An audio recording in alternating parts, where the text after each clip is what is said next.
And hello, what's up everyone? Thank you for supporting this video. We are in the month of October. This is one of my favorite, if not my favorite month of the whole year for many different reasons. One of them is that I'm always excited for the month of the baseball playoffs.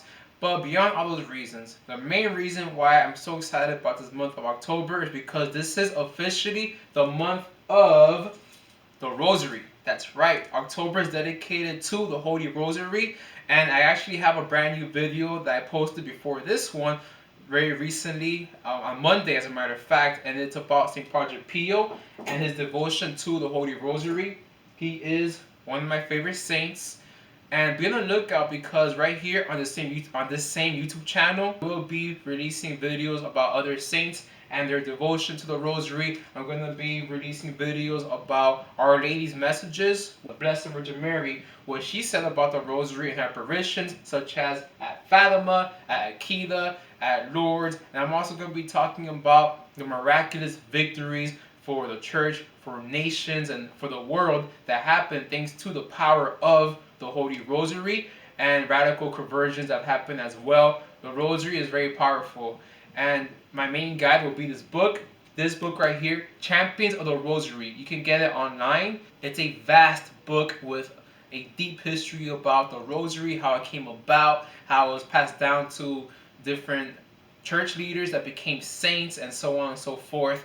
And this will be my main reference, my guide. I'm going to be using this to help me do this video. Which, speaking of which, happy feast of Our Lady of the Rosary, which actually used to be called Our Lady of Victory, which I'm going to get into that later on.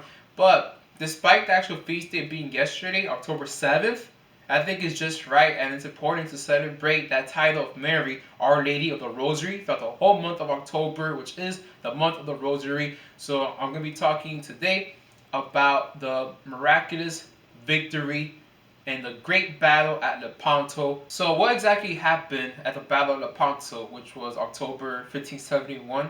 Well, the Ottoman Empire, the Ottoman Turks, which today they're known as Muslims, their number one goal was to take over the church. They wanted to turn the whole world and also our church, our faith, they wanted to turn it into an Islamic nation by means of violence. Right? Their means was war, takeover, conquering.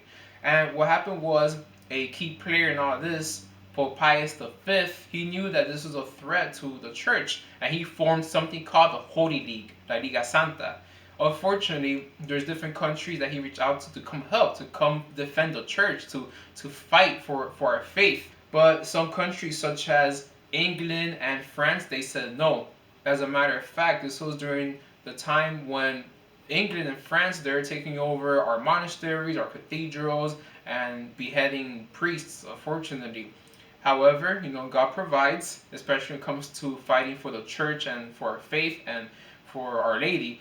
So countries that did get involved were Spain and Venice, for example, and they formed part of the Holy League. And speaking of Spain, another key player, King Philip II of Spain, he sent troops to help us out. And he also sent Don Juan, another key player, Don Juan of Austria, who was this very energetic and very charismatic warrior in his mid-20s, and he loved the Catholic faith. He loved Our Lady, and he was a soldier of so much faith and integrity, willing to put his life on the line for the church, and he was a commander. And something that Don Juan commanded on the ships for the Catholic soldiers is that he didn't allow any women to be in the ships. That way, the souls of the Catholic warriors will be kept, be kept unstained. And he also ordered for there to be Jesuits, Dominicans, Franciscans, and other priests to be on these ships to hear confessions before going to battle. So the men were ready to go, the Catholic soldiers, the Holy League, on their ships. And yes, they were untrained compared to the soldiers on the Muslim ships.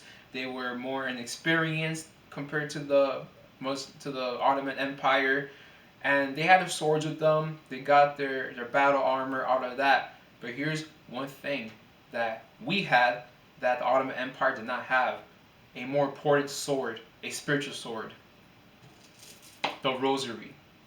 And what happened was that Don Juan and also Pope Pius V ordered for all the men, all the soldiers on the Christian ships to pray the Rosary. Another thing that Pope Pius V ordered, he actually gathered on the evening of the battle, which was October 6, 1571. Pope Pius V got religious people to pray for 24 hours straight, praying the Rosary. So, our church was outnumbered because the Muslim fleet, they had 300 vessels and 100,000 men. We had 285 vessels and only 70,000 men, which, like I said, their experience in naval battle was a lot less compared to the Muslim troops. So they fought in the town of Lepanto, and here's some interesting facts. At one point, the Muslims, they formed their ships in the shape of the crescent moon. And also us, the Christian ships, we formed them in the form of a cross because we're fighting for Christ, for the sake of the Church of Christ. And the battle was 5 bloody hours. This whole time, back in the Vatican, they were praying the Rosary intensely, and we were disadvantaged when it comes to numbers. And here's another thing: in naval battle, the direction of the wind matters a lot. And actually, the direction of the wind was in favor of the Ottoman Empire and their ships. And at one point during the fight, during the war, suddenly the direction of the wind changed and came into our favor. And we won. The church was triumphant. I forgot to mention that one of the key players from the Ottoman Empire was the second Sultan. His name was Selim. And what he wanted to do, he was making remarks about, taking over the Catholic Church, and he's gonna put a turban on the head of the Pope, and he was gonna behead, all the priests, and that there's gonna be no more, Catholicism. Well, they lost. Remember I said that we were outnumbered? Well, check this out. The Christian fleet, our ships, we lost 7,000 men and 12 vessels. The Muslim ships, they lost more than 30,000 men. Here's another interesting fact about this battle. The Archbishop of Mexico City, back in Mexico, remember, this was only 40 years after the apparition of Our Lady of Guadalupe. The Archbishop of Mexico City, he had 5 copies of the original miraculous image on the cloak of Juan Diego. And all those 5 copies touched the original image, which today you can see it at Tepeyac, right? He gave one of the copies, blessed it, and he gave one of the copies to the King Philip II, and King Philip II gave it to Don Juan. Don Juan got this image of Our Lady Guadalupe, this large image, and as a war banner, he put it on one of the ships. And also one of the ships had a large banner of the cross, our Lord, who, that's who we're fighting for, as long with Our Lady. And when the victory happened, remember, this was back then. There is no computers and telephones or emails or anything like that. And, it takes time for the word to get to the Vatican about the news that we won. We prevailed, right? We won the war. Pope Pius V was in a meeting with his secretary and other people back in Rome. And before he even got word about, the victory, he got a vision. So let me show you guys something. This is Pope Pius, by the way, Saint Pope Pius V, and he had a vision. Angels from heaven gave him a vision of the victory. And in the middle of the meeting, he fell out of his chair. He got up and he screamed out, "This is no time for a meeting. We have won." And he exclaimed, "Victory! Victory!" And he also said, "Neither valor, nor arms, nor armies, but Our Lady of the Rosary gave us victory." And he, right then and there, he established a feast called Our Lady of Victory in honor of her intercession in the Battle of Lepanto, Our Lady of Victory. And about a year later or 2 years later, Pope Gregory, he changed the title to Our Lady of the Rosary. So let's celebrate the rest of this month of October in honor of Our Lady of the Rosary, despite the actual feast day being yesterday. Sorry for my lateness, but this is definitely relevant for the rest of the month of October and also for these times. Remember that there are dark forces trying to bring down the church, and Our Lady is a powerful intercessor. She is the Queen of heaven and earth, and in her womb she bore the Son of God, our Lord.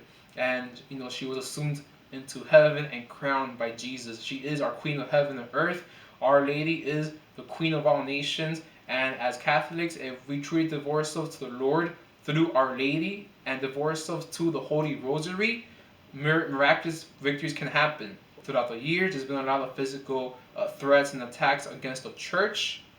Unfortunately, in the past 50 or 100, 200 years, there's been attacks within the church. But, like Jesus said, the gates of hell will not prevail against his church. And back in Genesis, God promised that Our Lady will crush the head of the serpent. No matter how large that serpent or how scary he looks, and all the snakes that he has given birth to that have tried to attack the church, bring down the church, and now bring down the church from within, Our Lady still, in the end, crushes the head of the serpent, and Our Lady of Fatima, in the end, her Immaculate Heart will triumph. Alright, so let me just tie up some loose ends. Let me go over some bonus stuff that maybe I left out but I really want to include. Let's see what I forgot to mention that Mass was celebrated on the morning of the battle. And check this out. How can I forget to put this? Look what Don Juan said to the Christian soldiers on the fleet before battle. Right after they celebrated Mass, this is what he said. You have come to fight the battle of the cross, to conquer or to die. But whether you die or conquer, do your duty this day, and you will secure a glorious immortality. This is for our church. This is for our Lord. And I want to mention about Pope Pius V. He has so much faith. I just can't emphasize enough how much faith he had in Our Lady having victory, helping us get the victory. He also gave a blessing to all the soldiers along with other priests. And he ordered the rosary, like I mentioned before, to pray the rosary. And here's another thing too. I think it's an important detail that he knew that if Europe were to be saved, it would only be through the intercession of the Virgin Mary. With tears in his eyes and a rosary in his hand, he entrusted the Christian cause to the Queen of Heaven. Beautiful, very beautifully said by Father Donald Calloway. And this is just a surface level. There are some amazing miraculous stories that Father Donald Calloway highlights in his book, along with 26 different champions of the Rosary, different saints and popes that really devoted to the Rosary. It's definitely worth checking out this book. And I just felt like I really wanted to include that last detail about Pope Pius V before going into battle, that he had tears in his eyes and he held the Rosary in his hands.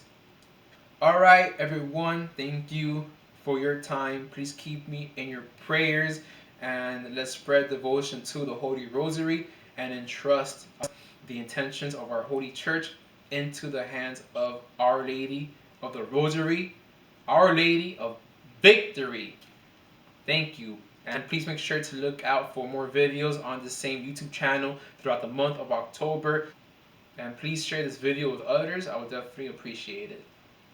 Thank you.